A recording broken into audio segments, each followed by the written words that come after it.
Қай жерге жіберіліп жатыр? Осы осы компьютерге сақталып жатыр.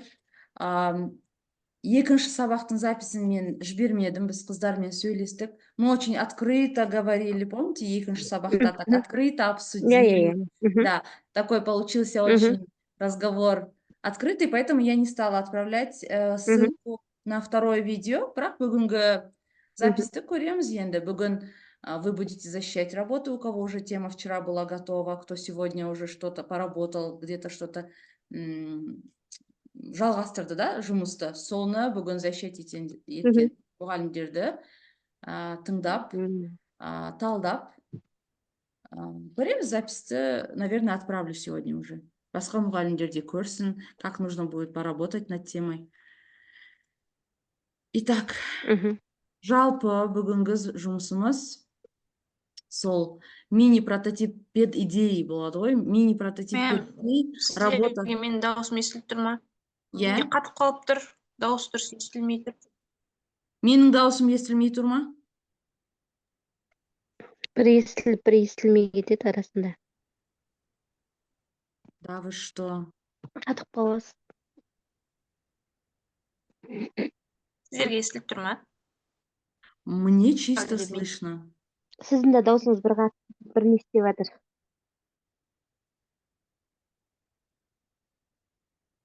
Так, сейчас минуту, девочки.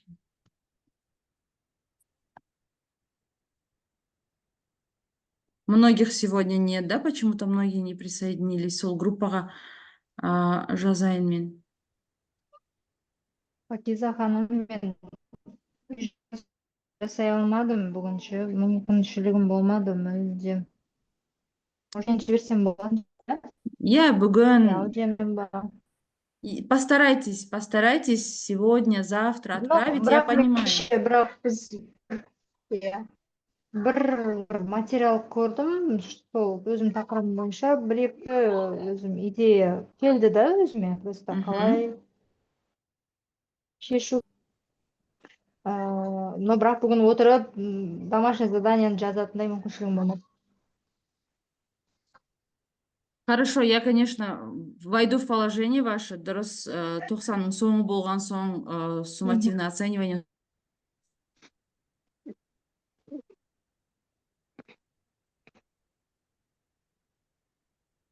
Меня слышно? Да. Хорошо. Қатып қалдыңыз ғой сіз. Я айтпаңыз, что-то сегодня сеть. Ну, вроде сейчас... Сәлеметсіздер ме? Сәлеметсіз бе, Жақсы Ана?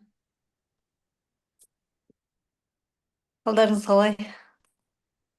О, Лиза ханым, вы на связи? Все нормально? Иә, только болсады ғой. Ұшып келдім таксименеге. Рада вас Видео сабақ. Рада вас видеть. Надеюсь, у Рахмет. всех все хорошо, девочки. Сол кеше сізде болмадыңыз, иә? Иә, болмай қалдым менде. Папамда бронхоста қалды да. Все, обычно к вечеру она еще ұстап қалады ғой. Ага. Мен бүгін срочно сабаққа қатысым керек деп ұштым. Хорошо. Лиза ханым, у вас есть наброски темы? Вот соған дайын емеспін мен. Кеше и бүгін вообще босай алған жоқпын. Так, девочки, что мы делаем сегодня? Давайте начнем сначала. Біраз мұғалімдер қосылды, иә, бастайық. Енді бүгін біз прототипирование мини-пед-идеи или мини-прототип пед-идеи. Нам сегодня нужно будет привести нашу пед-идею в конкретный реализуемый проект, который нужно будет доработать. Черновой форманы дайындауымыз керек бүгін. Енді кімде уже дайын кеше талай жұмыс істедік қой, кімде дайын тема бар, сол уже раз мұғалімдер, наверное, поработали, приготовились к уроку. Сегодня мы будем слушать их, сегодня мы будем структурировать работу. Меня слышно? Я. Все, хорошо. Теперь, что я хочу сказать?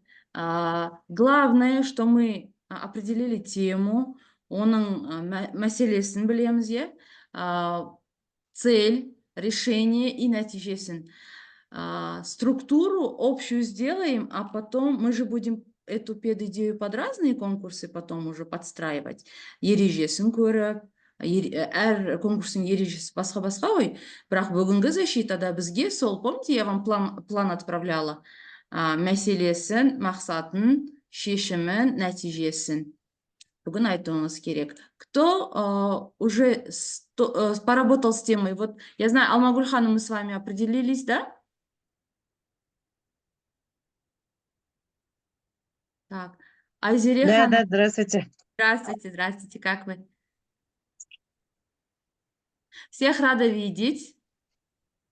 Нафиса ханым, я вижу с нами. Чатқа жіберу керек па, Пакиза ханым, или как? Не до конца у меня доработано, но почти, да. Чатқа жібересіз Да, ғой да. все равно, бірақ қазір тыңдауымыз керек. Давайте начнем. Вас послушаем. Вот все, вы выступаете. Мгм.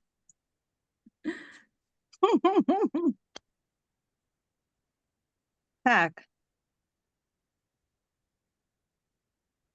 В общем, басынан бастап оқи берейін ба, сіз ана домашнее заданиенің как написано, да? Да, это черновая форма. Вы как раз и себя послушаете, и девочки вас послушают. Может быть, где-то недостаточно информации, может быть, где-то исправим. Слушаем внимательно.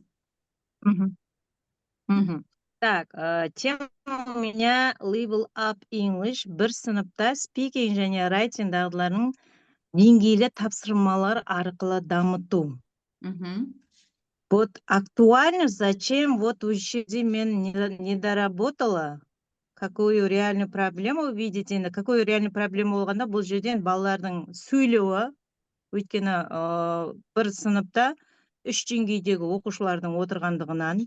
Мгм. Почему она важна именно сейчас? Өйткені енді қазіргі таңда біздің енді алдымыздағы мақсатымыз осы алдымызға келген оқушыларды сауаттандыру біріншіден, оның ішінде енді ағылшын тілінде сауатты жаза білуге и сауатты сөйлеуге, яғни сөйлем құрылымдарын дұрыс айта алуға. Мен енді осылай, почему дегенге енді именно осылай ойлап отырмын, иә? Ал Алмагүл почему ханым, эта проблема характерна для ваших? почему эта проблема Мгм. сейчас именно важна, дейді ғой? Потому что мне нужно Мгм. поднять их уровень до конца года. Я поставила себе цель. Ол обширный нені айтпайсыз сіз, Мгм. что там тенденция времени такая дегенде емес. Ол именно сіздің сыныпта не үшін бұл Мгм. проблема болды? Мгм. Мгм. Определенный бір уақыттың ішінде, да, сонда? Конечно, я поставила себе, или я намерена за определенный период времени поднять уровень знаний, потому что это сказывается на Аха, иә, енді маған успеваемости. директор маған тапсырма берді, например, екінші Вот. полугодияға дейін. Вот. Бұл балдар хотя бы бір зубрить етіп екі сөйлем айтса дейді да маған. Енді постараюсь дедім мен, прям анандай сөйлеп кетеді деп айта алмаймын, но постараюсь хотя бы, жаңа слабый оқушы хотя бы бір екі сөйлем айта алса, өзі құрап, среднялар хотя бы бір 4-5 предложение, а там сильный өзінің ойларын бір енді бір 7-8 сөйлеммен еркін айта алса, құрай алса сөйлемді, да? Маған алдыма қойған цель осындай, и маған берген тапсырма да сонда директордан.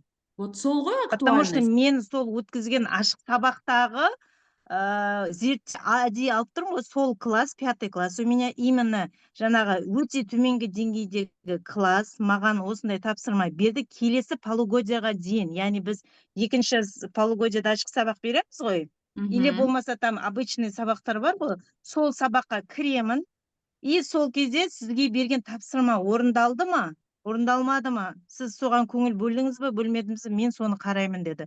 Жақсы дедім, и мен сол себепті осы классты әдейілеп алып тұрмын да, и темасын да солай қылып қойып тұрмын. Вот именно актуальность сіз үшін қазір сол, что сіздің осы класспен жұмыс істеуіңіз керек. А вот это тенденция такая, это все обширное. Мы не о всем мире думаем, мы сейчас думаем о нашей аудитории, да? Девочки, остальные тоже имеют в виду актуальность именно сіз үшін, не үшін осы теманы алдыңыз. Именно в вашем классе. Почему? Какая проблема есть, что вы подумали, что давайте вот исследуем вот этот вопрос, а не то, что там происходит в мире, какие сейчас актуальные эти течения. Окей? Мгм. Мгм. Мгм. Мен Так, осы жерде сұрақ қойсам проблема, болады ма? да? А? Мен сұрақ қойсам болады ма сізге, кешіресіз? Мгм. Осы теманы алдыңызда сіз қалай дамытасыз соны тапсырмалар арқылы ма не істейсіз сол жерде ойластырдыңыз ба, просто сұрайын дегенім, иә. Қалай Қазір дамытсақ мен болады екен осы? по этапно келе жатырмын ғой, қазір мен міне проблема айтамын, мақсат, суть, поэтапно айтайын деп тұрмын ғой. Енді бұл жердегі менде проблема күшті оқушыларды, яғни сильный оқушыларды стандартты тапсырмаларды оңай орындайды, бірақ сабаққа қызығушылығы төмендейді. Әлсіз оқушылар сөйлесуге немесе жазуға қорқады. Мотивациясы аз, прогрессі баяу, мұғалімге барлық оқушылардың спикинг және райтинг дағдыларын көтеру міндеті қойылады. Яғни маған берілген сондай тапсырма, бірақ дәстүрлі әдістер бұл мәселені шеше алмайды. Яғни күнделікті сабақта, енді былай күнделікті сабақта көп әдістерді қолдана бермейміз ғой, дәстүрлі сабақта ше. Біз жаңағыдай әдіске в основном күшті саламыз, ашық сабақта шындығын дегенде да. Сондықтан бұл жерде енді менде дәстүрлі әдістер бұл мәселені шеше алмайды деп таным.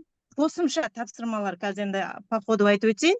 Ал енді менің мақсатым барлық деңгейдегі оқушылардың спикинг және райтинг дағдыларын дифференциацияланған деңгейлі тапсырмалар арқылы дамыту, мотивациясын арттыру және үлгерімін көтеру. Жаңа айтып кеткенде жоғарыда, маған определенный бір уақыттың ішінде хотя бы мен 100% енді зубрить етпегенмен, бір енді хотя бы бір 50-60%-ға кішкене де болса осы оқушыларды жеткізу. Ал енді Пакиза ханым мына жерде емес, суть педагогической идеи, не методика деп қойғансыз, иә, осы жерде мен как-то түсінбедім, и оставила тут. Ее нету, что ли? Я здесь. Я не вижу поэтому. Мына жерде суть педагогической идеи деп тұр ғой, не методика. Вот осы жерін как-то бір Так, это вы оставила, білмеймін. про документ говорите, говорите, да? Это жүрегі вашей работы деп қойғансыз, да?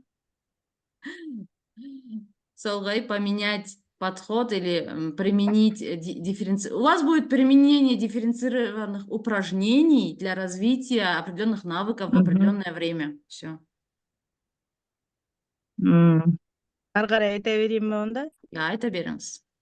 Практическая реализация, енді с какими классами деген, с 5-й классами жаңа айтып кеткен, в каком формате? Қайқа жазба? В каком формате? Это сабақтың түрі емес пе? Формат. Можно использовать ИКТ, можно традиционный урок, Актыма? немесе blended learning.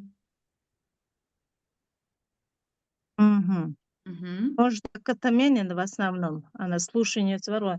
Сосын какие приеммен тапсырмалар жұмыс түрлері деген, иә? Былай жазып қойдым, қарапайым сөйлем құру, тірек сөздермен сөйлеу және жазу дедім. Өз ойын 3-5 сөйлеммен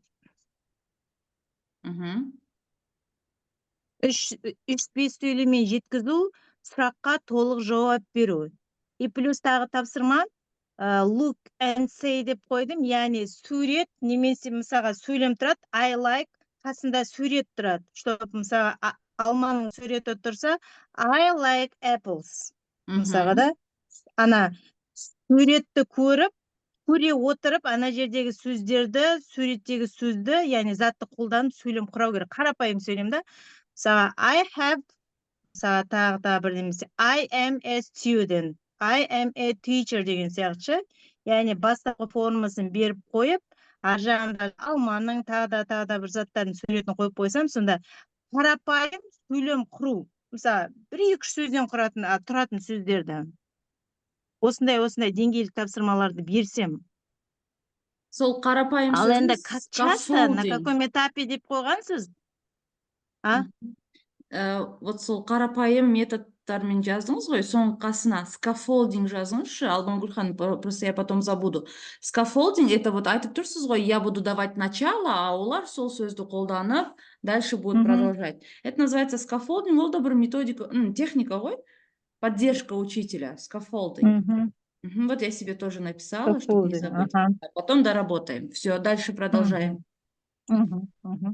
Как часто, на каком этапе урока деген енді прям енді күнде сабақта не получится, мысалы мен аптасына 3 рет өткіземін ба, хотя бы сол 3 сабақтың біреуінде. Өйткені мен енді на каком этапе дегеннен деп қойғансыз, жаңа сабақтан кейін, өйткені мен жаңа сабақ өтем, и соған байланысты болу керек қой, кішкене де болса. Өйткені мен стандарттағы сағатым жөнінде қалып қояды, мен каким-то образом оны да өтем керек қой. И получается, мен ауытқымас үшін, я так думаю, жаңа сабақты өтіп алғаннан кейін, жаңағыдай тапсырмаларды берсем, хотя бы бір 10 минут уақытымды қиып па, мен солай жазып қойдым, аптасына 1 рет, и жаңа сабақты өткеннен кейін деп қойғанмын. Жаңа сабақты өткеннен кейін келесі сабақта. Осы жерде Не келесі сабақта. Біз новый теманы өтпейміз ба? Вот. Например, 5-10 минут новый теманы түсіндіреміз ғой. И содан кейін уже новый темадан кейін там жаттығу, тапсырма андай-пындайлар орындамаймыз ба? Соны бір тапсырма ретінде жаңағыдай деңгейлік тапсырма қылып кетсем дегенім ғой. Вот именно это я хотела услышать. Дұрыс, хорошо, правильно. Ну так будет лучше. Эффективнее, да? Сонайды, ол аптасына 3 рет болса, хотя бы соның бір сабағында өтсем, сосын как-то үйге тапсырма қылып, плюс карточка төлетамын, тағы жаңағыдай деңгейлік тапсырманы беріп жіберсем, и сол 2 сағатында ол үйден орындап, чтоб мысалға 3-ші сабаққа келгенде мен устно былай на перемене тексеріп берсем, и келесі сабаққа маған о баламен жұмыс істеу более чуть-чуть та болса шамалы вперед жылжи аламын ғой дегенім ғой. Күнде не знаю, не получится. Күнде балада жалқып кететін шығар деп ойлаймын енді. Дұрыс. Бірақ систематично болу керек, чтобы результат был. Иә. Так, нәтиже менде барлық оқушылардың спикинг және райтинг дағдылары дамиды. Әлсіз оқушылардың мотивациясы артады, күштілер белсенділігін жоғалтпайды. Сабаққа толыққанды қатысады, өйткені деңгейлік тапсырма беріп тұрғасын, деңгейіне байланысты балдар өзінің деңгейіндегі балдар жұмыс істеп отырады ғой. Шығармашылық және коммуникативтік дағдылардың өсуі деп қойдым, және модель басқа сыныптарға және тақырыптарға оңай бейімделеді. Жаңа айтып отқаным ғой, келесі сабаққа, чтоб мен о баланың үй тапсырмасын біріншіден тексеріп берген.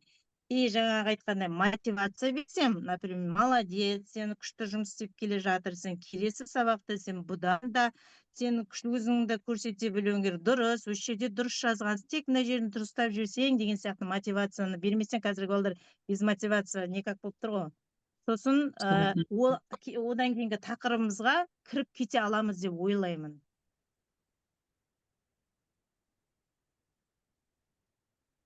Сосын қолдану мүмкіндік қойғансыз, может ли другой учитель использовать вашу идею? Әрине болады, но бірақ рұқсатпен, мысалға сіздің жұмысыңызды алсақ бола ма деген сияқты, сіздің әрине рұқсатыңызбен деп, сол рұқсат сұрап алса неге болмасқа? Өйткені жалғыз бұндай тема менде емес қой, басқа мұғалімдерде.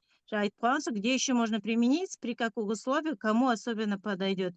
Менікінде, яғни оқушыларында мәселесі бар мұғалімдерге қолдануға болады деп ойлаймын. Да, этот вопрос на защите тоже обязательно нужно сказать, что ценность моей работы в том, что и другие учителя могут применять мою идею, ол сіздің жұмысты емес, сіздің идеяны, что вот так вот работать. Например, математики, ағылшын тілі сіздің пландарды алмайды ғой, просто идеяны, что вот нужно вот по такой технологии, осы немен әдіспен қолдану керек, осы технологияны қолдану керек, вот тогда дети подтянутся дегендей, да, не именно сіздің жұмысты, сіздің планды, а сіздің идеяны қолдана ала ма өз сабағында, мысалы, математика. Может, ол идеяны ол мұғалім, может, өзінше басқа қылып айналдырып алуға, мысалы, да, енді әркім өзінің несіне байланысты ғой. Да, так и можно сказать, что, конечно, оно подходит и на другие предметы, и по другим дисциплинам, ну, со своим, ну, каждый учитель со своими редакциями, скажем так.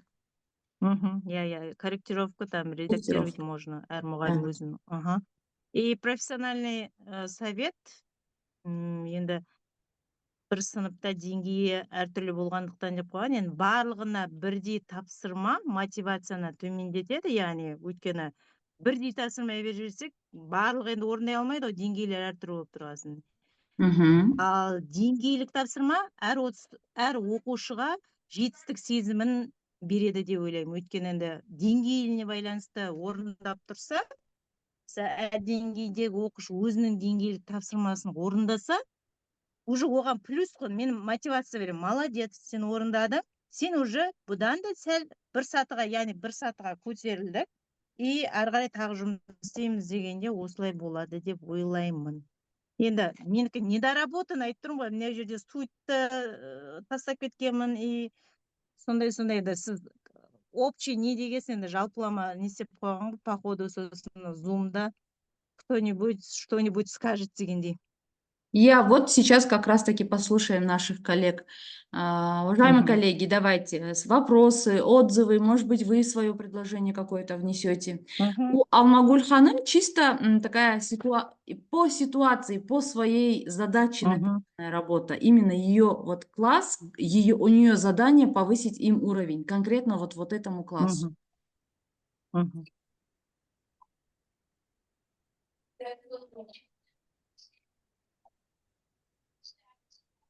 Девочки, активнее.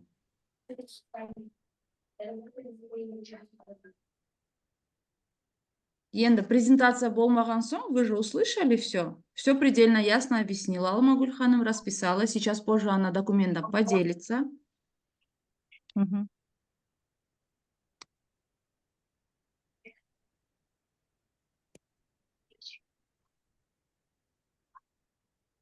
Сонда деңгейлік тапсырмалар арқылы сөйлеу дағдысын дамыту, иә? Мен өзімше солай ойлаймын. 3 деңгейдегі енді бізде жаңа ABC деңгейі бар емес пе? Қазір мысалға мен ең төмен деңгейдегі оқушыға, например, жоғарғы деңгейдегі оқушының тапсырмасын берсем, ол бала адасып қалады ғой. Сондықтан ойлаймын, бастапқы уақытта деңгейлік тапсырмамен орындатсам, и балаға да жеңіл болады деп ойлаймын, и маған да сәл жеңілірек, өйткені баланы бірден ана жаққа апарғаннан лестницаға жайлап бір немен көтерілмейміз ба? Сол сияқты дамытып алсам, хотя бы. Бастапқы айтып кеткен соң, қарапайым не сөйлеймін мен. Спикинг барысында өзімізде сөйтеміз ғой, деңгейіне қарай біліп тұрамыз ғой. Балаға күрделі түрде қарым-қатынас жасаймыз да, келесіне ол түсінеді ау деген сұрақты қоямыз ғой. Мы про оценивание не сказали. Оларға тонкий вопрос қоямыз да, толстыйды басқаға қоямыз. Алмагуль ханым, мы про оценивание, да, не сказали? Что у вас про оценивание есть? Идеи? Где оценивание? Мен тастап кеттім бе бірдеңе сен? Вообще нет, когда вы рассматривали эту идею, оценивание как будет происходить? Да, это я, наверное, в документе пропустила. Вообще вы когда рассматривали идеи, оценивание тарапын ойластырдыңыз ба? Балдарға бағалауды ма? Енді бастапқы уақытта әрине завышенный да болмаған дұрыс деп ойлаймын. Яғни пока что бір коллеге түсіп кеткенге дейін шамалы жаңағыдай деңгей бойынша бағалауды қойған дұрыс деп ойлаймын. Ал жұмысты кішкене де болса алдыға дамыса, как мотивация ретінде балды қосып, прямо анандай завышенный да келмейді, өйткені бала бірден жоғары бал алып кетсе, меніңше қатты не істеп кете ме, қалай алдап айтатын еді? Қалай айтсам екен? Қатты жоғарғы балды қойып жіберсем, балада артынан кейін, ол жоғарғы балдан кейін мен оған төменгі бал қойсам, ол баланың уже меніңше ойлаймын, қызығушылығы уже төмендеп кетеді. Сізде бағалау формативті түрде жүре ма, ынталандыру түрінде жүре ма, соны ғана айтыңыз керек. Солай ғой деймін. Сабақ барысында ма? Сабақ барысында мен жалпы ынталандыру мақсатында өткізем, бағалаймын балдарды. Бізде көбінесе сол ынталандыру жағдайында кетті ғой, бағалау. Соны біз формативтікке көшіргеніміз дұрыс, сіз деңгейлік алып отырғанда формативкаға көшкеніңіз дұрыс деп ойлаймын. Сол дұрыс. Негізі бағалауда всегда формативка жүру керек, біз өзіміз сол формативканы қолға алмаймыз ғой, қалып қалады. Тем более, когда деңгейлі болған. А деңгейін мысалы жоғары балл бізде А деңгейі слабый болып тұр ма, С деңгейі слабый ма? Әркім әртүрлі алады соны. Кейбіреу С деңгейін слабый қылып алады, кейбіреу А деңгейін слабый қылып алады. Былтыр lesson study біздің мектепте болғанда дау болдық. Біреуіміз А деңгейін төмен қылды, біреу С деңгей. И барған класстарда сұраймыз ғой, сіздерде А жоғары ма, С төмен ба деп. Сізде қалай сол жағынан? Иә. В общем, мен Осыда бір қалыптасып қалған не жоқ. Сонда Обычно сіз А если ғой А слабости. деңгейіңіз жоғары, иә, слабый, да? Да, ну от легкого к А, иә, сложному негізі уже идет. слабый. А, Б, С. мгм. Бізде әрқайсысында әртүрлі болды ғой. Сол А деңгейін 3 балмен бағалаймын. Speaking мына тапсырмасында, мына Б деңгейін 4 балмен, С деңгейін 5 балмен бағалаймын деген. Әр тапсырмаға бал қоямыз ғой сабақтың басынан. Иә, дескриптор, негізі былай негде дескриптор саламыз ғой. Сол дескриптордағы балдарды бермейміз ба? Иә, онда сіз бүйтіп былай да алыңыз, сіз үнемі формативкамен бағаламайсыз, ынталандыруды. Бірақ Иә. ынталандыру бағаларын атаулары болса жай ғана ынталандыру емес. Стикермен бағалау, ынталандыру, тағы немен бағалау. Ынталандырудың түрлері көп қой, иә. Мадақтау, иә. Мадақтаудың түрлері көп қой, соларды прямо ашық көрсету керек қой, Она демек. до этого говорила, Алма Гүлфар до Ондайлар этого бар ғой, говорила. например, мынандай жетон сияқты беріледі. Одан қалды мысалы жақсы жұмыс жасағаның үшін тағы звездасын бірдеңесе деген бар ғой. Қазір енді баяғыдай шапала қандай пындайлар қалды ғой. Жаңағыдай жетондарды беріп отырамын. Иә, ынталандырудың бағалау түрі көп қой, енді әртүрлісін ала бересіз. Lesson study'да мынандай еще бізде болған, завучтар тарапынан формативті бағалауды балмен ғана ала бермеңіздер, балаға күнделікті формативті бағалауды өзгертіп отырыңыздар деп. Сонда біз ағылшындар мынандайды ұсынғанбыз. Біз ылғида excellent, good, sad деп бағалаймыз деп соны. Одан кейін мысалы менде мынандай болған, бұрынғы мектепте қолданатынбызда біз тоже бағалаған кезде балаларға келетін әріптер салған кезде жақсы көретін D, G деп сөйтіп бағалататынбыз да. Просто D дегеніміз ол бізде 4 бағаны білдіреді, G дегеніміз 5 бағаны білдіреді деп әріппен просто қоқығанбыз, балалар біледі жаттап алған деген. Оның значениесі жоқ да? Значение жоқ, просто я, что балалар это 5, B это 4, да? Или әркім или можно по буквам good, мысалы, немесе gold деп алып, G деп, ол бестік. Бронзаны Сондай, төменге B деп па? Иә, жаңа есіме түсті. Silver деп алғанбыз еще. Соны балалар дейді, бүйтіп қат қалған балға үйренбесе, әр кезде әртүрлі өзгертіп отырсаңыздар деп lesson study'да сондай бағалау болды. Одан кейін бір мұғалім осылай істейді екен ылғи күнделікке. Қызыл, жасыл и көк карандаш балаларда всегда тұрады екен. И өздерін бағалайды. Self-assessment'те оқушылар қызылмен бояп қояды. Кейбіреу өзін көкке бояп қояды. Satisfactory ол екен. Ал зеленый ол орташа деңгей. Осы бағалау беріледі ғой, мысалға 10 балдық жүйемен әр оқушыға берілмей ма? Мен соны жалпы өзім қолданбайды екенмін, өйткені неге қазір балдар завышенный өздеріне қойып алады ғой. Мен сондықтан қай сабақ болса да өзім кәдімгідей жеке даралап бағалаймын да, өйткені ана жерде қазір ол мысалға өзін 3-тің баласы мысалға 7-ге бағалап алса, қазір мен о баланың 7-сін қоймасам, как-то о баланың назары түсіп қалады да. Жоқ, сіз если сіз қатты ереже дескрипторға үйретіп алсаңыз, балалар өздері содан білетін болады. Дескрипторға жасырсаңыз, fill is, мысалы, fill in, at, on предлогтарын қоя алсаң, одан кейін онымен сөйлем құрай алсаң, сен баяғы 3 балға жетесің, сен 4 балға жетесің деп кәдімгідей ашық жазылып тұрса, бала сол кезде ол дескрипторды өзін ашып қоямыз ғой, өз жерде бала енді ол бәрімен көпшілікпен отырғасын, ол меніңше завышенный бағалай береді деп ойлаймын мен өзім, бірақ жаңағыдай жеке дара оқушыға бағалауды беріп көрмеппін өз басым. Жаңағыдай Be honest деп үйретіңіздер деп ғой енді. Be honest деп. Адал бол деп. ой, бұл Действительно, адал дети қазір завышают мен себе адал оценку. оқушы бар ма қазір?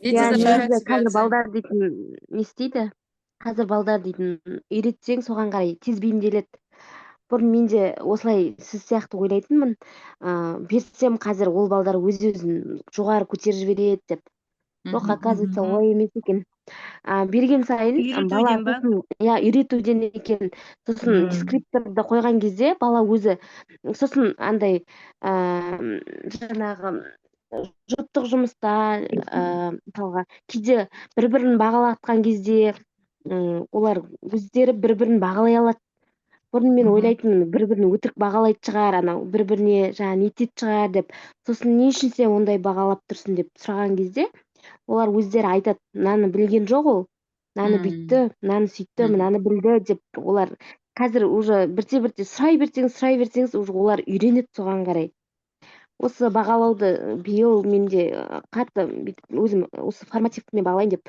нетіп алдым бірыңғай осы немен бағалап жүрмін бұрын негізі сөйтіп мотивация беріп не істеп бағалайтынмын стикер беріп деген сияқты сосын өзім соңына келген кезде өзім қай балаға қайсыны қоямын деген сияқты менде ой болады ал егер де балдық жүйемен қойсаң уже олар да біліп отырады менің артық бал қоймайтынымды біліп отырады и сосын өздері талпынады өздері тырысады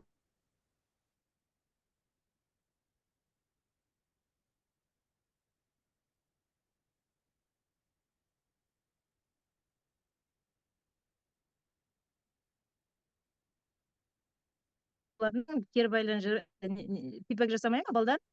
Сол кезде кәдімгі әркім өзінің деңгейімен сабаққа не беріп шықты. Түсінгендігімен, мысалы енді жай оқушы жай қабылдайды деген сияқты, жоғарғы оқушы жақсы қабылдайды деген сол кезде қарап отырсаң, кәдімгі әркім өз деңгейіндегі кері байланысты жасап соған риза болдым. Болады жаңағыдай ой деп қоя салатын да бала болады, жоқ кәдімгідей Б деңгейіндегі бала, С деңгейінде, А деңгейіндегі балалар өзінің деңгейімен кері байланыс жасап берген кезде уже ойлайсың, мынау өзінің деңгейлерімен бағалап, өздерінің қабылдауы бойынша бағалап кері байланыс жасады ғой деп риза болдым бір жағынан. Бірақ енді алдағы уақытта сіздер айтқандай формативті бағалауды қолдану керек екен. Мүмкін оған да қалыптастыра алатын шығармын оқушыларды. Негізі формативті бағалауды вообще үйретіп алуға болады. Мен бізде сабаққа көп қатысады да завучтар. И қатысқан сайын формативті бағалауды требовать етеді. Содан былай үйреніп алдық біз. Бірінші warm-upта бағаламайсыз ғой. Одан кейін басында жаңа сөздерді берген кезде ол pre-listening немесе pre-reading task, оны да бағаламайсыз. Оны да ынталандырып қана бағалап кетесіз. Matching болады ғой сол кезде. Одан уже while listening, while reading кезінде уже бағалау жүргізесіз. Одан post listening бағалаймыз. Сол кезде біз үйретіп алдық үй жұмысына.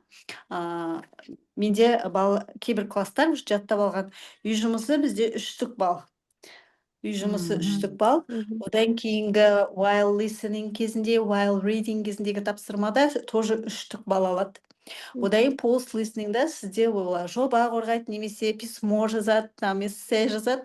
Ол жерде уже 4 балл кетеді. И как раз Міне сонда сізде сабақтың өн бойында 10 балл шығады. Иә, дұрыс айтасыз. Сол жерде бала өзіне баға қойып отырады, ана тапсырмада 1 қате жіберді ме, ол уже 2 балға түсіреді. 2 қате жіберді ме, 1 балға түсіреді. Келесі тапсырмада тоже while listening кезінде де жаңа тақырыпқа арналған тапсырма ғой. Ол бала бірден ұғып кетіп, оны 3 балға орындамауы мүмкін. Ол қате жібереді. 1 балл, 2 балл деп өзіне қояды. Немесе капитан команды бағалайды ғой. Лидерлер. Мен ылғи лидер деп берем. Содан кейін постер қорғау кезінде де активистер 4 балл алады, неактивный 1-2 сөйлем алған бала ол өзін шынымен де сөздерді айтады. Мен өзіме 3 балл қоямын, мен өзіме 2 балл қоямын, өйткені мен ол сияқты, мысалы Диас сияқты айта алмадым, Каусар сияқты активный болмадым, мен сондықтан өзіме 2 балл қоямын дейді. Сонда сізде өн бойын сабақтың өн бойында 10 баллыңыз шығады. Мгм. Как много Осындай идей. бізде талап, Очень хорошо. иә талап бізде солай болды. Бізде завуч солай үйретіп тастады прямо. Сіздер неге сабақтарыңызда 10 балл шықпайды деп. Сосын біз өзіміз ақырын уже жұмыс болғанда анандай талап қойған кезде жасайды екенсің. Солай Иә, ма? Бізде ұқпай жүр. Қайтып прям правильно. балды шығарамыз, қайта кіргіземіз деп. Сосын бір күні өзі алып келді. Сендер неге үй тапсырмасына балл қоймайсыңдар? Қойыңдар, неге жай ынталандыра Оқылады, саласың? иә. Жақсы, жақсы, молодец, сен неге орындамағансың деп тұрасыңдар дейді. Олай емес, орындаған жоқсың. 0 балл. Сосын келіп біз үйреніп алдық. Мен ылғи мынандай 1-ден 4-ке дейінгі балдар шығарып алып келемін. Домалақ, қойыңыз қылып. Мгм. Потом Мгм. беріп тұратын болдым. Бүгінгі тапсырмасына саған 2 балл, саған 3 балл деп. Олай да істедік. Мгм. Потом бір Идея. жылдары мен еще былай істедім. Лестница тақтаға істеп қойдым да, лестницаға прям балдарды жабыстырып тұрамын. Ода иә, ода ана бала уже өзінің қалып баратқанын көріп алдыға ұмтылады ғой. Лестницаның төмен жағында тұрады, біреу жоғары жағында тұрады. Анадан каким-то образом мен ана баланың қасына тұруым керек деп уже тапсырманы орындағысы келеді. Еще лестницаның ең астыңғысы ол home task деп тұрады менде. Екіншісі task 2. Оны еще мен былтыр сабақ берген болдым да, бірақ мен станциямен әртүрлі жерге тоқталып отырған кезде әрқайсысынан бағалау өткізіп отырдым, қорытындылап. И соны біз неге шыққанда жабыстырдық. Ең соңында біз Лондон аяға келдік. Бүкіл Лондонды көреміз, төбесінен деп жоғарыға шығарамын да, сол жерде бағалауды жабыстырып беремін ғой. Лондон аяға. Солай істедім. Целая исследовательская работа болды ғой, Элиза ханым. Целая педидея, вот, пожалуйста. Вот соны соны сіз алсаңызшы, бағалау түрлері. Бірақ соны жаза алмаймын. Вот соны менде осы жақ хромает. Маған всегда завучтар айтады, сіз ашық сабақ емін-еркін бере аласыз, коучингті бәрін, мастер-класс бәрін емін-еркін бере аласыз. Соны неге қағазға түсірмейсің? Менде ана теория жағы хромает, потому что мендегі проблема, мен өмір бақи сырттай оқыдым да, и менде өзімді жетілдіру болды всегда. Өзімді үйрету, өзімді оқыту, самоучкамын да. Ал теория жағынан қорқамын, өйткені іштей оқымағаннан мен курсовой жазбаған адаммын, шындығын айту керек, дипломный жазбағанмын да, и мен айтамын, мен осы жағынан вот у меня хромает. Ауызша мен сұрасаңыздар, бәрін қасыма келген мұғалімдердің бәрін үйретіп қоя беремін ғой. Ол істе, осылай істе. Соны қыздардың бәрі, подружкаларым бәрі, сенде идея топ тұр. Бірақ мен сол идеямды қағазға түсіре алмаймын. Умничка. Как мне нравится, что вы и самокритиканы қостыңыз ғой сейчас. Я не училась, поэтому вы лучше всех образованных. Идея деп осылай шығады ғой, әркімнің педагогтың идеясын. И содан жаңағыдай ғой, әрбіреуіне бірдеңесе алып, өзіңнің методыңа неңе қосасың ғой, тәжірибеңе. Сол кезде бір әйтеуір бір нәрсе шығарамыз. Да. Иә, осындай. Керемет. Огромное спасибо, что поделились. Огромное спасибо, Лиза ханым. Значит, мы вашу тему направляем на бағалау форматтары, да? Менікі солай алайық па? Менің темамда? Да. Мне кажется, это формативті бағалау, иә? Формативті бағалау для поднятия мотивации. Ну, сейчас придумаем. Сейчас мы вам оформим крутую тему. Көбінде, иә, сол формативті бағалау проблема. Мен өзім ашық сабаққа қатысқан мұғалімдерінде ылғи айтамын, сіз что-то дескриптордан кейін қорытынды жасамадыңыз, ылғи не айтты дейді ғой, ұсыныс айтыңыз, соны айтамын. Үнемі әрбір тапсырмадан кейін қорытынды жасаңыз, бағалаңыз. Лиза ханым, мысалға дескрипторда жазып қоямыз ғой, например, астына каждый презентацияның ішіне, и сол жерге балдарын қойып қоямыз, поинттарын, иә? Астына прямо получается презентацияңызға қойып, например, сізге түсінікті, оқушыға түсінікті болады. Жоқ, жаңада қойылды, например, да, сонда тапсырманы орындап болады, айтып отырғандай, обязательно дескриптордағы балды и сразу сол жерде, например, саған 2 деп, в общем, айтып кету керек, да? Иә, или же self-assessment болса, баланы өзіне сұрайсыз. Неше қойдыңыз өзіңізге бүгін? Мына жерде. Немесе сіз бағалап тұрсаңыз, мен өзім бағалап тұрған жақсы көремін өзі. Всегда сарт еткізіп ана нелерді дайындап қоямын, шабыстырып тұрамын. Балалар да көз алдарында көріп тұрады. Оны да жақсы көреді кейде балалар.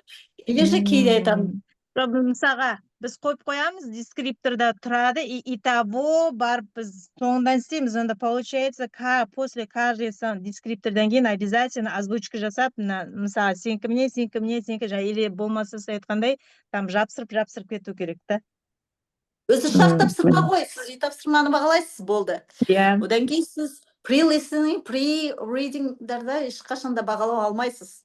Сіз оны бағалауды аласыз, while listening, while readingда бағалау аласыз, и post listening, post reading соларда сіз бағалау қоясыз.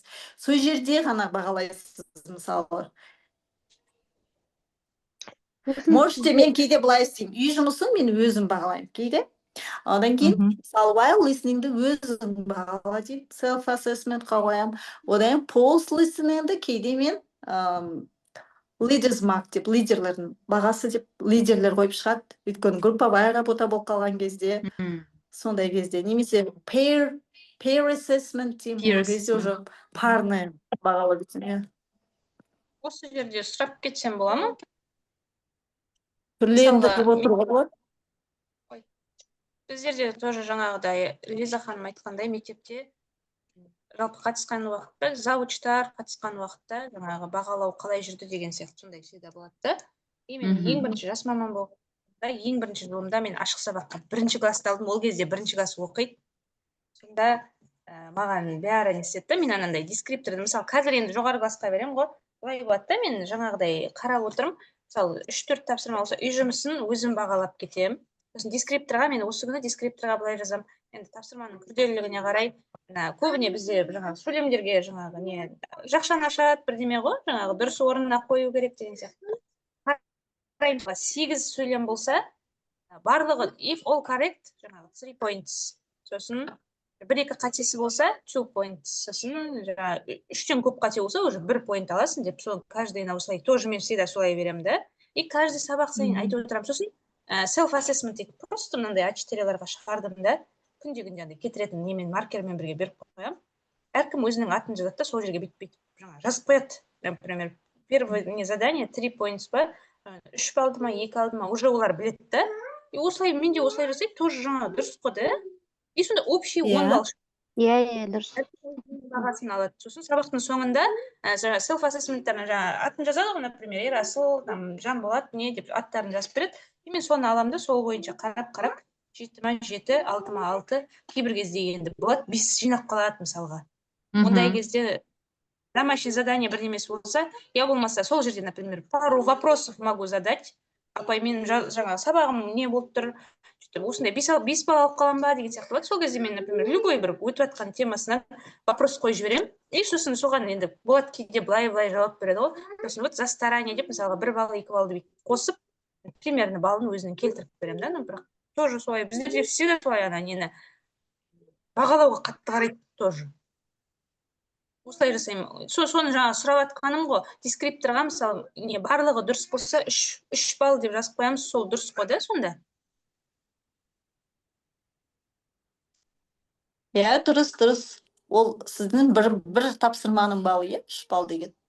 Ага, каждый тапсырма, например, домашний задание. Мен бірақ домашний заданиеға көбіне 2 балл қояды екен. Просто за выполнение. Домашний задание бағаламаймыз ғой көбіміз негізінде, жаңағыдай жақсы, иә, сен неге орындамадың десе алып 2-2, если 4 тапсырма алып үлгеремін десеңіз, 2-2 деп 4 рет бағалауға болады. Если кейде болады, while listeningда 2 тапсырма, while listening мен while reading кезінде 2 тапсырма алып үлгеруге болады. Мен бір ашық сағатта солай істегенмін. Ондай кезде мен 2-2 мен бағаламын. 4 балл. Менде балға азқайып, 4 тапсырмаға үлгереміз. Бізде анандай шулап атқан бала жоқ енді. Біреуіне 3 деп алдым екен ғой, біреуіне 3 деп. Бағалау Дескрипторға қойған кезде, бізде мысалға ништа оқыған кезде бүйтіп үйретті. Бірінші дескрипторға мысалға қатесіз жазуыма соған 1 балл, сосын тағы біреуіне 1 балл. 1 баллдан асырмайсыңдар деп. Енді қазір бұлай курстарды оқыған кезде общий дескрипторға мысалы 3 балл беріп жүр. Сөйтіп айтады. Енді біздің өзіміздің директорымыз мысалға өйтіп 3 баллды қоя алмайсың деп маған сөйдейді. Мен барлығын дұрыс орындағандарға, жаңа мына кісі айтқандай, барлығын дұрыс орындағандарға 3 балл деп сөйтіп берсем, маған айтады, сен өйтіп бірден 3 баллды қоя алмайсың деп сөйдейді. Жоқ, өткен жылдары бізде тоже болды. Например, тапсырманың күрделілігіне қарайсың. Read the text, read the text and complete the sentences деген мысалға тапсырма болса, read the text 1 point, complete the 1 point. Солай 1 поинттан қойыңдар деп сөйдейді. Ондай өйтіп айтатын болсам, можно ана жерде өзің енді шеберлігіңе қарай бересің ғой. Мысалға, read the text, understand the main, например, reading болған кезде, understand the main idea деген сияқты. Сосын жаңағы оны түсінді, оқыды, түсінді, енді тапсырманы орындағысы жүр, түсінді, түсінбесе орындайды ол мысалға. Сөйтіп 3 баллды солай қойдым деп, примерно сөйтіп көтереміз.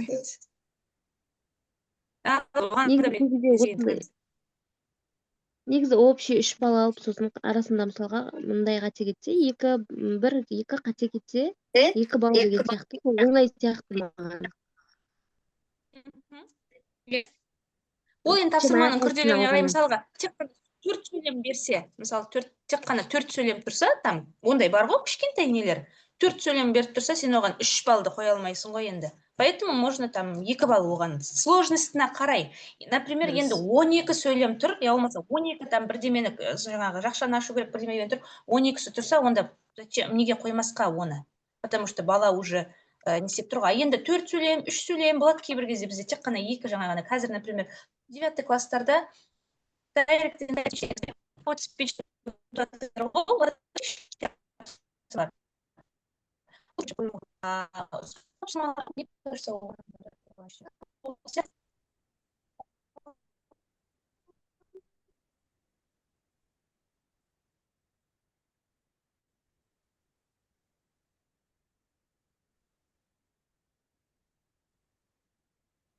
Ой, дауысқа дейін қалды. Так, я думала, это я попадаю. Нас слышно, да? Иә, сіздер. Ана кісі сөйлеп тұрған кісі жоғалып кетті ғой, неме? Хорошо, девочки поделились прекрасными қойсам болады идеями. Я ма? тоже Луиза сделала ханым. себе записи. Луиза ханым, сұрақ қойсам болады ма? Мгм. Жаңағы баспалдақ тәсілі, жаңағы балдар ынталанады дедіңіз ғой бағалаған кезде. Ол, наверное, бастауыш сыныптарда жақсы, ал жоғары сыныптарда осы тәсіл жүзеге жақсы асады ма? Да, Или тек бастауыштарда ғана ма? Соны сұрайын деп. работает. Жоғары работает. сыныптарды жалпы қалай бағалайсыз? Дәл солай ма деп сұрайын дегенім. Мен бар ғой бағалаудың нәрсесін сол тематикаға байланысты аламын. Мысалы, менде тема корольдық туралы болса, мен короналар қойып қоямын. Короналар мен бағалаймын. Одан да бірдеңке жасап шығарамын. Сондай бірдеңке. Негізі бағалау сіздердің темаға байланысты болу керек. Темадан шығу керек, ауытқып кетпеу керек қой. Просто айтайын деген андай бастауыштар қызығып не қылады ғой, ал жоғары сыныптарды қызықтыру қиын да.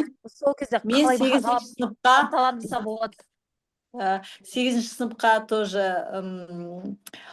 ладжес деп алғам. Ол кезде мен А4 форматын, task 1, task 2 деп 4 А4-ді лесенциямен қойдым да, ең үстіне лесенцияны, ең үстіңгі жағына бағалау емес жағына. Мен сол фотоны жаңа іздеп отырғам, сізге көрсетейін деп таппай қалдым. Менде телефон ауысты да, көрсетейін деп едім. Қызық екен лесенция жаңағы баспалдағы лесенциямен. Ең үстінде, лесенцияның ең үстінде мен андай фото жабыстырып қойғам, ана ең лесенцияның биік вершинасына шығып мақтанып тұрған адам бар ғой, сондай. Сон ең соңында, сабақтың соңында мен ылғи қорытындылап айтамын. Сабақтың ең соңында мен айттым, сендер де осындай Қазақстанның гордости болыңдар деп сөйтіп бағалап. Мысалы, былтыр біздің мектептің 10 жылдығы болды. Мектептің ортасы шаңырақ сияқты істелінген ғой, лесенция былай, домалақ. Мектептің фотосын қойдым да, соның тоже лесенция ретінде алып, шаңырақ, соның 1-ші этажында жүрміз, 2-ші этаж, 3-ші этажына шықтық. Вообще мемлекетіміздің шаңырағына білімінде ең жоғары вершинада болыңыздар деп аяқтадым. Солай да, міне идея сөйтіп өздеріңіз қойып алсаңыздар тематикаға сай. Былтыр сол мектептің 10 жылдығына бізде қалалық семинар көп өткіздік. Соның біреуінде мен Getting Around London алдым. My School деген темама сондай болды. бесінші класстарда мектепті ала салып сурет мектептің суретін қойдым да соған сөйтіп істеп отырдым бағалауды. Қарап отырсам сізде идеялар көп екен да, и сіз айтып жатсыз ғой менде самоучка деп. И айтайын деген, сіз ғана емес самоучка. Бізде менде, например, сондаймын да, тоже былай, тоже сондай сияқты. Тоже өзім былай ізденіп, өзім оқып, сондай не да, былай действительно сіз сияқты мұғалімдер көп. Менді ғанамын деп отқан шығарсыз, мен де сондайдың біреуі деп айтайын дегенім ғой тоже. Идеяларыңыз жақсы екен. И менде де дәл солай да. Менікі, например, бірінші менің образованием казаховедтін да, мен қазақ тілінен. И мен мамандықты ауыстырдым жарты жылда. Ағылшын болып кеттім да. И өзім самоучкамен оқып, өзім осылай ізденіп, осылай курстар алып, өзім сол жүрмін тоже. Айтайын деген сол. Не вы одна деп қойын. Молодцы, молодцы. ондай Горжусь вами, девочки. Молодцы. Прям очень приятно вас слушать. Столько идей, столько новых идей у меня. Я тут только так успеваю. Керемет. Вообще, Лиза Ханым, сіздің тема почти готова уже тоже.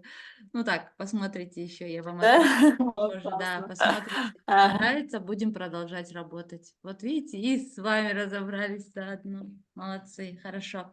Давайте посмотрим, есть Бұл бағалауды мен всегда жүретін үлкен мұғалімдерге де, жастарға да, сендер бағалауды қолға алыңдар деп.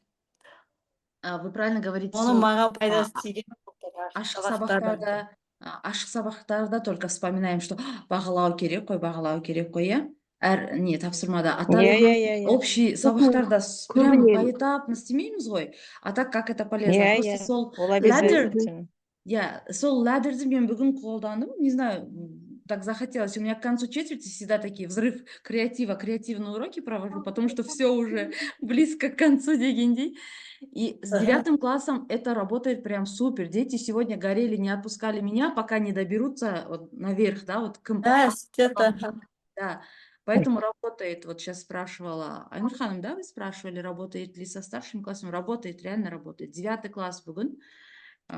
Я в основном работаю в старших классах. Уверена, с 11 классами тоже сработало бы это. Пакиза Ханым, я хотела у вас спросить, вот, например, біз listening, не всегда же, не каждый день же ставим же ученикам listening. Вот сол listening бойынша, вот то, что иногда біз қоямыз, иногда они 90 соңында ТЖБ кезде қоямыз, БЖБ кезде. Вот сол бойынша бір тақырыпты алсам бола ма, чтобы какой-то бір тема, идея listening несін дамыту бойынша вот сол бойынша бір тақырыпты алсам бола ма деп айтайын сұрайын дегенім ғой. Конечно, можно. Айнур Ханым, подкасты, знаете, что такое подкасты? Да. Нет, я не знаю. Вот можно, это тоже актуальная тема. Радио сияқты ғой, просто он запись етеді на определенную какую-то тему. Можно сделать как развитие навык listening skills через подкасты. И дети будут записывать эти подкасты и слушать, выполнять задания. Соны ойластырайық. Что-то хочется взять, ну, про listening, чтобы listening қабілетін дамыту бойынша алсам деп жатырмын, но не знаю тему, как вот не қылсам, как придумать тему, что listening қабілеттер күшті дамыса екен деймін да, вот сол бойынша. Но пока я думаю. Тыңдалым дағдысын дамыту, я? Я тыңдалым қабілетін дамыту бойынша. Все, я записала себе. Ну вот, у меня подкасты же мы еще в группе не обсуждали, да? Подкасты тоже актуальная тема. Можно взять. Тем более молодежь их слушает. У меня проект Бареду Walkie-Talkie, когда дети записывали сами подкасты, а потом шло обсуждение, группу создавали, как дебатная группа, но онлайн, да? Вот. И здесь у них хорошо развивалось не только listening, но и они же искали слова, чтобы ответить, что-то умное написать. Вот, у них еще vocabulary хорошо поднялся. Потому что соны комментировать эту идею. Walkie-talkie. Walkie-talkie. Гуляем и говорим, да, walkie-talkie. Вот это был онлайн-дебатный клуб, это дети сами придумали. У меня были очень класс мой был, хорошие дети были. Walkie-talkie, прям эмблемасын, прям расписаниесын, бәрін Интересно. істеп, да, группу создали, и там они какую-то одну тему выбирали, и очередность была по расписанию. Вот сегодня ты создаешь подкаст, завтра ты создаешь подкаст. Какую-то трендовую тему выбирали и на нее запись делали. Запись 2-3 минуты, прям көп емес. Бірақ соны потом нужно было комментировать. Комментировать еткенде, вот я же говорю, нужно было же умные слова искать, находить, как-то красиво скомментировать. Солда уже и vocabulary поднялся у них прям хорошо, потом и письменная речь пошла уже хорошо, знаете. Вот один проект развил у них и listening, и vocabulary, и writing. Мгм. Да, очень И, хороший. и acting, я выступать это алады.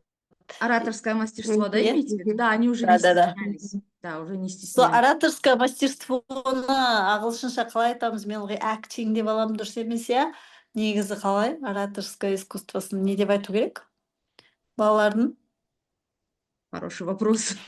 Менде балалар, иә, проект қорғайды, жұппен, группамен қорғайды, 9-дар, 10-дар. Сосын мен айтамын, ана отырған балаларға, Public сендер speaking. тыңдайсыңдар и бағалайсыңдар. Олар үйреніп алған, қалай? Public speaking. Speaking. Public. Public speaking. иә, вот сол мен бір рет соны таба алмай жүрмін. Public speaking. Менің 9-10-дарым үйреніп алған уже. Олар проект қорғайды, отырып тыңдаушыларға айтамын, сендер тыңдап отырыңдар қазір. Сендерге сұрақ қояды өздері оқыған тема бойынша, сол кезде жауап берулерің керек. И одан кейін мен қоямын сұрақ деп, обязательно тыңдаңдар деп. И тыңдаған кезде мынандайды бағалаңдар деймін да. Проекттің оформиесі қалай, қате бар ма, pronunciation бәрін айтыңдар деймін. Выступать етіп тұрған адам қалай, сол жерде мен ылғи тұрып қаламын, выступать acting деп кірді. Сон бәрін бағалайды балалар. They have so many mistakes, they have 2-3 mistakes санап отырады. Соны мен айтамын, қанша interesting facts, осынша айтты, сөйтіп бағалайды. Ана презентацияны бағалаңдар, постерді бағалаңдар, постерге баға қояды. Сөйтіп балмен келеді де, аяғында 8 балл, 9 балл деп шығарып береді ана топқа. Сол кезде осыны айта алмаймын, acting деп тұр қаламын, өзімде тұр қаламын, қараймын, не қарамадым соны деп. Public speaking екен ғой, иә? Public speaking, да. Public speaking. Public speaking, вот этот проект, вот сейчас вспомнила, listening айтқанда, walkie-talkie. Хорошо. Айнур ханым, будем развивать с вами это. Иә, тыңдауым тоже күшті. Тыңдауымда мен еще мынандай не көрсеткем. Тыңдалымға мен бір семинар өткізген кезде тыңдалыммен мынандай ойындар ойнаттырған мұғалімдерге көрсетіп, оны бастауышты істеуге болады деп. Бір тыңдалым қосасыз да, соны өшіре қойып, тақырыбы қандай топик. What about their talking деп. Просто бастауышқа. They talked about school деп сөйтіп жауап беретіндей. They talked about music деп сөйтіп. Именно қандай тема екенін ғана тап деп. Сондай қысқа қосып өшіріп. Ол да тоже көмектеседі балаларға. Баяғыдағы угадай мелодия сияқты алған мен ол мұғалімдерге сөйтіп істедім. Сонда мұғалімдер оказывается, мынаны 5-6 классқа істетуге болады деп. Детальное прослушивание обширный, да, такое общее прослушивание было, да. Хорошо. Я общее прослушивание и multiple choice қойдым екен ғой мен 3 түрлі тақырыпты қоямын. Осының ішінде ABC қайсыны? Сөйтіп те или же ауызша да сұрауға болады деп.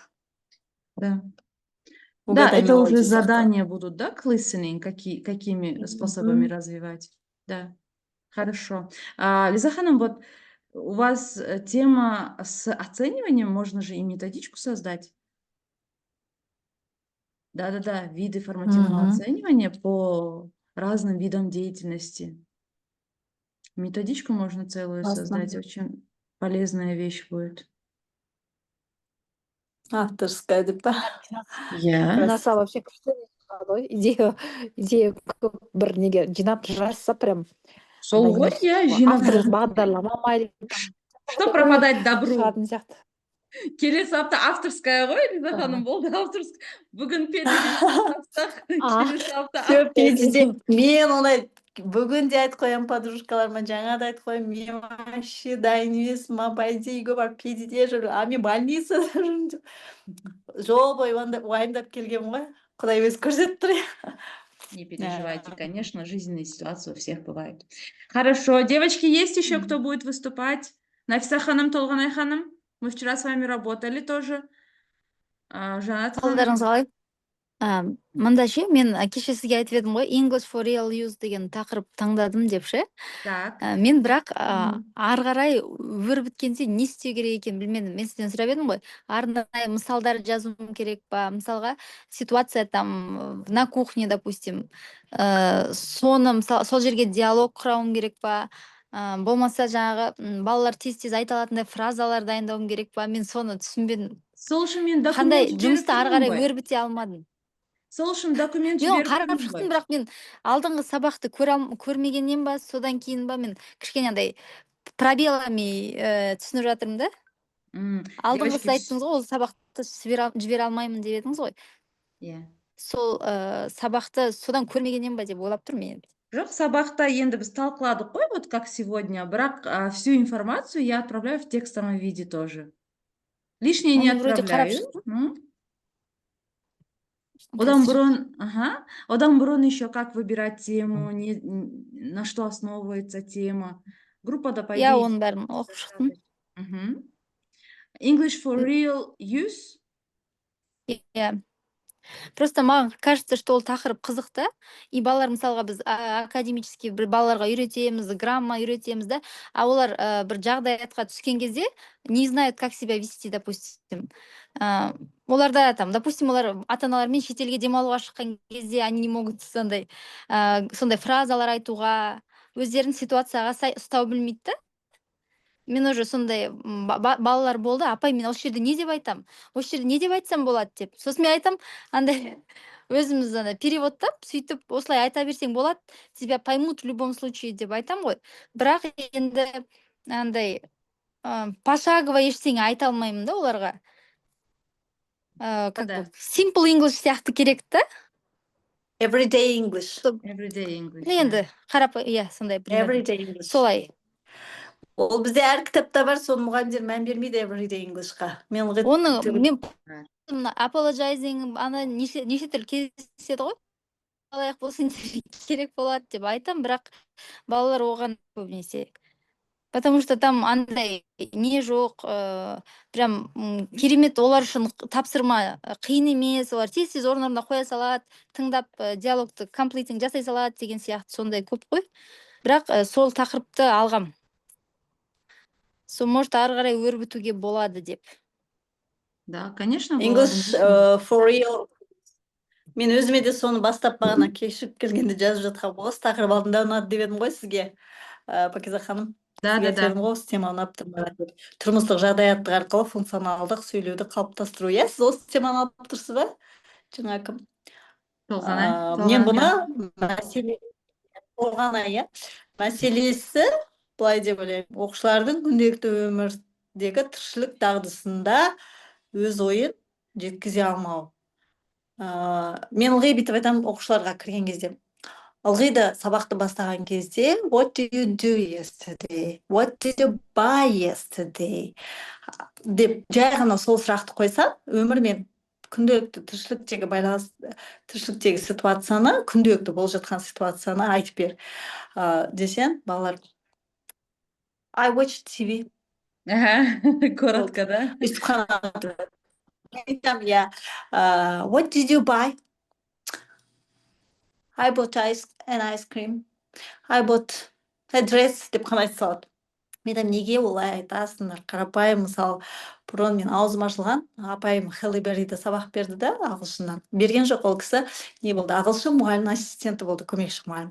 И мен бір барып көрдім сабақтарын. И 5 жастағы бала, 6 жастағы бала, what did you do yesterday десе, бәрін айтады ғой. Мен мамаммен далаға шықтым, мен құлап қалдым. Барлығын айтады ғой, маған көйлек. I bought blue dress, but I didn't like it. But mom liked it. I didn't want it, but my mom баягы өстүп бәрін айтады ғой, мен соны балаларға айтамын, сендер де айтыңдаршы солай, пожалуйста, кеше не істегенімді. Подружкаммен кездестім, ол екеуміз отырдық, одан күлдік деп те айтыңдаршы, пожалуйста. Біз қатты күлдік, біз ақырын күлдік деген. Вот осындай нәрселерді English for real use'ді мен ойлаймын, осындайды айта алса балалар күнделікті тіршіліктегі тұрмыстағы іс-әрекеттерін. Иә? Направление вам, Толган ханым. Күнделікті іс-әрекеттерін айта алса деймін. Соған мен жаңа келіп бара жатқан ғой. Мақсаты қарапайым қазақ баласы күнделікті іс-әрекетін әңгімелеп, жеткізуге үйрету арқылы сөйлеу дағдысын жетілдіру деп.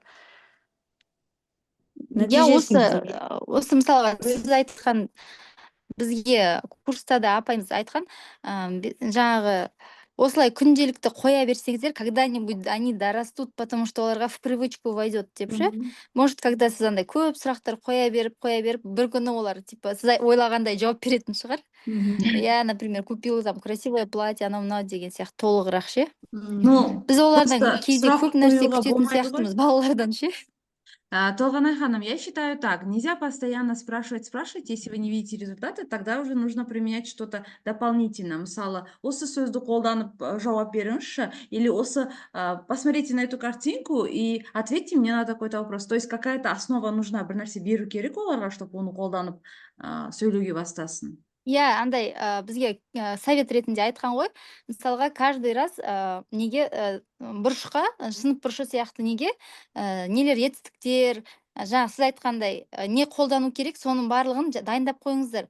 И каждый раз, мысалы, каждую неделю, каждые 2 дня, мысалы, меняйте их, чтобы олар ананы үйренгеннен кейін келесіге уже көшті деп. Сол өте жақсы не сияқты, андай адвайс сияқты, потому что балалар и получается, допустим, етістіктерді үйренеді, келесінде adverbs жазып қойсан, сол бұрынғы етістіктермен олар adjective, adverbs қосып, может, сондай толыққанды сөйлем айтуға үйренетін шығар. Опять же, чатқа жібердім да, чатқа бір PowerPoint-пен не жібердім. Ол жерде жаңа апайлар айтып жатыр ғой, балалардың көз алдында енді тұрса, балалар кішкене мотивациясы оянып жарысады деген сияқты. Ана жерде в виде автобусов белгіленген, и аттардың үстіне жазсаң, PowerPoint-ты өзгертуге болады ғой. И үстіне басып отырсаңыз, они алдыға қарай жылдайды да. Допустим, сен получил 2 очка десен, 2 рет автобусты бассаң, автобус 2 рет алдыға жылдайды. Деген сияқты наглядный. Ол, как его, жаңағы апайлардың идеясы айтып отырған кезде есіме түсіп кетті, что у меня сондай бар. Ол, короче, әр сабаққа можно, кажется. Бағалау ғой. Презентация, иә, ол презентация андай ғой, өзіңізге шақтап өзгерте беріңіздер. Хорошо, айтқан кезде есіме түсіп жібере салғам ғой, керек болса. Дұрыс. Андай бізде бірақта доска жоқ, бізде ауылда деп. Көп жерде жоқ. Неге ауылда доска жоқ? Автоматически сол жерден белгілейтін ба, бәрімізде де жоқ. Әр мысалға, по школе 2 кабинетте бар, сондай ғой. Үйгене қош. Ондайды мен мысалға жаңағындай формативтерді қолмен істеп қоям.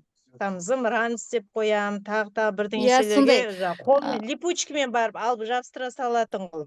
Бізде де жоқ ондай тақта. Иә, вариант жоқ, өзің жасайсың бәрін. Дұрыс, бізде де солай. Доллары жасап, сөйтіп таратушы едік қой. А қазір алдында магазиннен көрдім, кәдімгідей долларлар дайын ғой. Не надо ничего қиып жасауға.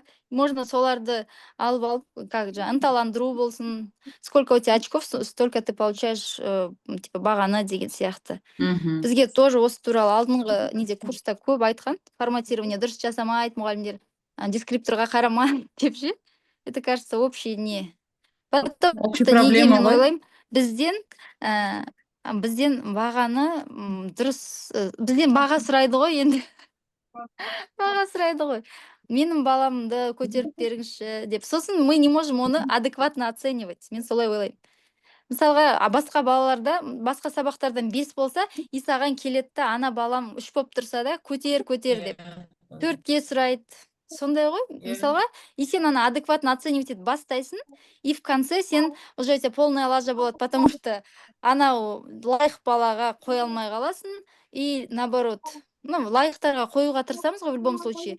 Бірақ андай сондай болады ғой, сіздерде прям идеально емес шығар тоже. Правильно, Баға конечно. көтеріп қою деген бар ма? Обязательно бар, обязательно. Сол ғой, сол үшін Мысалы, жаңағы до апалардың этого айтып говорили. жатқаны минус қой. Идеальный, егер чисто бағалатын болса, чисто онда отличник жоқ болады, явно. Иә. Одни троечники, бір санаулы хорошистый будет. Ну, бывает иногда класстарда там бір жақсы, но в основном жаңағыдай вот. И получается жаңағыдай завышенный чуть-чуть сравнить етіп қоямыз ғой. Иә. Жаңағы Біздің дескрипторымызда, формативкамызда бәрі қолдайды ғой. Мысалға, ты получаешь 2 балла деп айтасың да, а күнделікке барасында чуть-чуть 2 балл жоғары қосып қоясың да. Баяғыдай екілікті қоя алмаймыз, бұрын екілікті қоя салатын еді ғой, қазір қоя алмаймыз. Получается 5 баллдан жоғары қоямыз. Мысалға да, одан төмен болса, красный жанды өзге в конце не болады, как его, проблема болып кетеді, получается 5 қойсың. Әйтеуір, А десе 5. А мен Б-ны қосса, уже 6-7 кетеді деген сияқты ғой. Енді сөйтіп қоямыз бізде. Мен ана үй тапсырмасына бәріне 2 балл деп айтып қойғам. 2 баллды стараюсь придерживаться. Осы, оны мен тоже недавно, осы жылы ғана бастадым. 2 балл, потому что балалар жасамайды да үй тапсырмасын. Мен айттым, сендер жасамасыңдар, вот на 7 поработали, 5 получили деген сияқты. Ну, солай ынталандыру да барға қазір қызық емес, допустим. Бұрын кішкене қарап отыратын еді. А қазір үлкен класстың балаларына сен андай әкеп атсың ба, мынандай әкеп атсың ба, они сидят и қызықпайды ештеңеге ше.